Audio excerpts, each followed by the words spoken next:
Hello friends, स्वागत है आपका मेरे यूट्यूब चैनल में।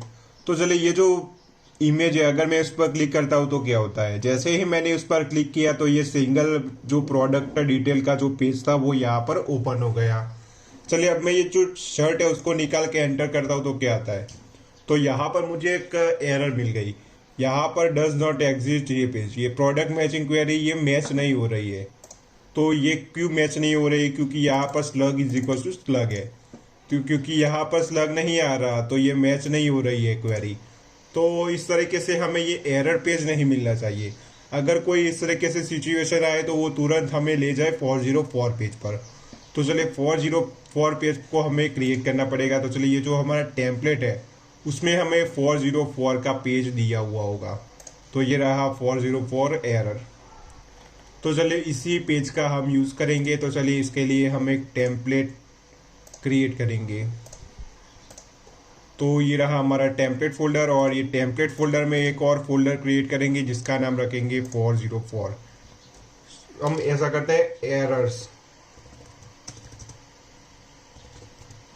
इसमें जो सारे जो एरर्स के पेज होंगे वो सारे पेजेस इसके अंदर होंगे। चलिए, यहाँ पर हमें 404 पेज को क्रिएट करना है, 404.html। चलिए, इसमें देख लेते हैं 404 पेज किस तरीके का है। इसमें हेडर है, फूटर है, ये सारी चीज़ें हैं। तो यानी कि हमें ये पेज में जो बेस फाइल है उसको भी एक्सटेंड करना पड़ेगा।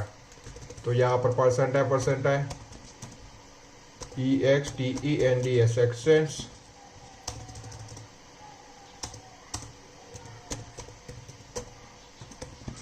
Extend base dot H T M L, हमें base dot H T M L को यहाँ पर एक्सटेंड करना है। हमने अभी इस पेज का यूआरएल और फंक्शन क्रिएट नहीं किया हुआ है। तो चलिए, सबसे पहले इसके यूआरएल को क्रिएट करेंगे, और यूआरएल क्रिएट हो जाने के बाद इसके फंक्शन को भी क्रिएट करेंगे। तो चलिए, मैं ये ऊपर की और ये एरर पेज के लिए एक कमेंट दे देता हूँ। चलिए, यहाँ पर इसका जो पाथ है उसको क्रिएट करेंगे। यहाँ पर लिखेंगे 404 views डॉट ERROR 404। चलिए, इसका नाम भी रखना पड़ेगा तो नाम रखेंगे 404। चलिए, इसके फंक्शन को क्रिएट करेंगे व्यूज डॉट पी वाई में। तो ये फंक्शन क्रिएट हो गया। ओके, तो ये क्लास क्रिएट हो गया। क्लास नहीं क्रिएट करना हमें, डेफ। फिर यूआरएल में हमें क्या लिखा था? तो यूआरएल में लिखा था एरर 404। तो यहाँ पर लिखेंगे 404, यहाँ पर लिखेंगे रिक्वेस्ट, उसको रिटर्न करेंगे, रिटर्न रेंडर रिक्वेस्ट और फाइल का लोकेशन। तो ये फाइल किस फोल्डर के अंदर है? तो ये फाइल एरर्स फोल्डर के अंदर है।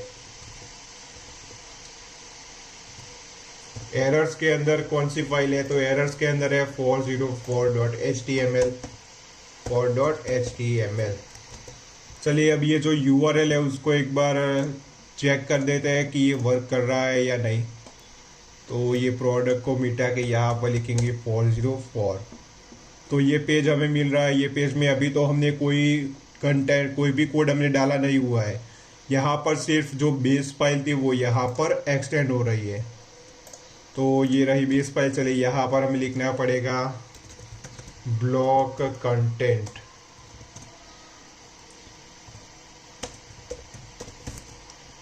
और ये ब्लॉक को करेंगे एंड।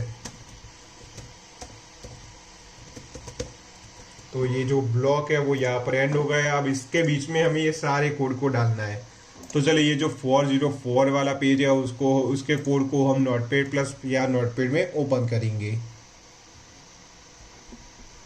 तो ये जो मेरा कोड है सारा कोड यहाँ पर ओपन हो गया। यहाँ पर नेविगेशन बार वो सारी चीज़ें होगी, तो आपको नीचे की ओर स्क्रॉल कर देना है। तो ये रहा ऑफ कैनवास। तो ये ऑफ कैनवास नहीं चाहिए। ये मेन के अंदर जो भी कंटेंट है उसको हम यहाँ से करेंगे कॉपी। तो ये सारी चीज़ों को हमने कर दिया कॉपी, और ये ब्लॉक कंटेंट और एंड ब्लॉक के बीच में इसको करेंगे पेस्ट। चलिए, देख लेते हैं हमें मिलता है या नहीं। तो ओके, यहाँ पर हमें पेज नॉट फाउंड इस तरीके से ये मिल रहा है। ये इमेज भी है, तो इमेज को हमें लोड कराना पड़ेगा स्टैटिक फोल्डर से। तो चलिए ये रहा असेट। तो यहाँ पर हमें सिंपली %static और ये स्टैटिक को इसको हमें एंड भी करना पड़ेगा। तो ये एंड हो गया। अब हम यहाँ पर हमें स्टैटिक फोल्डर को लोड भी कराना होगा। तो लोड स्टैटिक, चलिए अब देख लेते हैं इमेज मिलती है या नहीं। तो चलिए ये पेज हमें अच्छे से मिल रहा है। और ये जो रिटर्न होम है उसमें भी हमें URL देना पड़ेगा। यहाँ पर index.html है, तो index.html नहीं चाहिए, यहाँ पर हम URL देंगे होम पेज का URL, और URL में लिखेंगे होम। तो जैसे ही हम यहाँ पर क्लिक करेंगे तो हम रीडायरेक्ट हो जाएंगे होम पेज पर। तो ये मैंने क्लिक किया तो हम आ गए होम पेज पर। चलिए अब यहाँ पर हम क्या करेंगे, ये जो कोड है व्यूज में, यहाँ पर अगर स्लग मैच नहीं होता, अगर स्लग मैच हो जाता है तो हमें प्रोडक्ट मिलेगी, अगर स्लग मैच नहीं होता तो हमें रीडायरेक्ट कर देगा 404 पेज पर। तो वो किस तरीके से करेंगे, तो सबसे पहले तो यहाँ पर हमें एक कंडीशन लगानी पड़ेगी, इफ प्रोडक्ट डॉट एग्जिस्ट।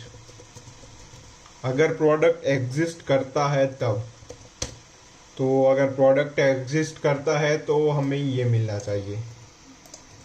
अगर वो एग्जिस्ट नहीं करता, एल्स, अगर वो एग्जिस्ट नहीं करेगा तो उसको रिटर्न कर दो, रिटर्न रीडायरेक्ट। वो उसको रीडायरेक्ट क्या करना है, तो 404 पेज पर। चलिए अब देख लेते हैं ये वर्क करता है या नहीं। चलिए इसको करेंगे रिफ्रेश, और एक जो पेज होगा उसको हमें ओपन करना पड़ेगा देखने के लिए। तो मैंने इसको ओपन कर दिया, तो यहाँ पर आ गया product object as a not exist. Okay, तो ये जो गेट है, गेट की जगह पर आपको फिल्टर लिखना पड़ेगा। यहाँ से वो प्रोडक्ट चेक होगा, अगर वो प्रोडक्ट है तो हमें ये प्रोडक्ट गेट कर देगा। अगर प्रोडक्ट नहीं मिलता तो हमें 404 पेज पर वो रीडायरेक्ट कर देगा। तो क्वेरी सेट ऑब्जेक्ट, ओके, यहाँ पर कुछ दिक्कतें आ रही है। EXISTS, ओके, एस रह गया था।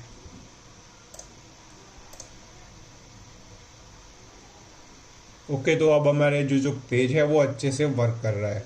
अगर ये जो स्टोरेज है उसको मैं निकाल दूंगा तो क्या होगा, तो जैसे ही मैंने उसको निकाला तो मैं रीडायरेक्ट हो गया 404 पेज पर। तो यानी कि कोई भी, अगर हमने कोई प्रोडक्ट को डिलीट कर दिया है, अगर गूगल में वो प्रोडक्ट हमें मिल रहा है, अगर कोई वो प्रोडक्ट डेटाबेस में तो है नहीं, अगर वो क्लिक करता है तो तुरंत आ जाएगा 404 पेज पर। उसे कोई एरर देखने को नहीं मिलेगी। एरर की जगह पर वो सिंपली रीडायरेक्ट कर देगा 404 पेज पर। तो चलिए ये सारा काम हमारा यहाँ पर हो गया। अगर आप में से किसी ने चैनल को सब्सक्राइब नहीं किया तो चैनल को सब्सक्राइब कर देना और बेल आइकन को भी क्लिक कर देना। Thanks for watching.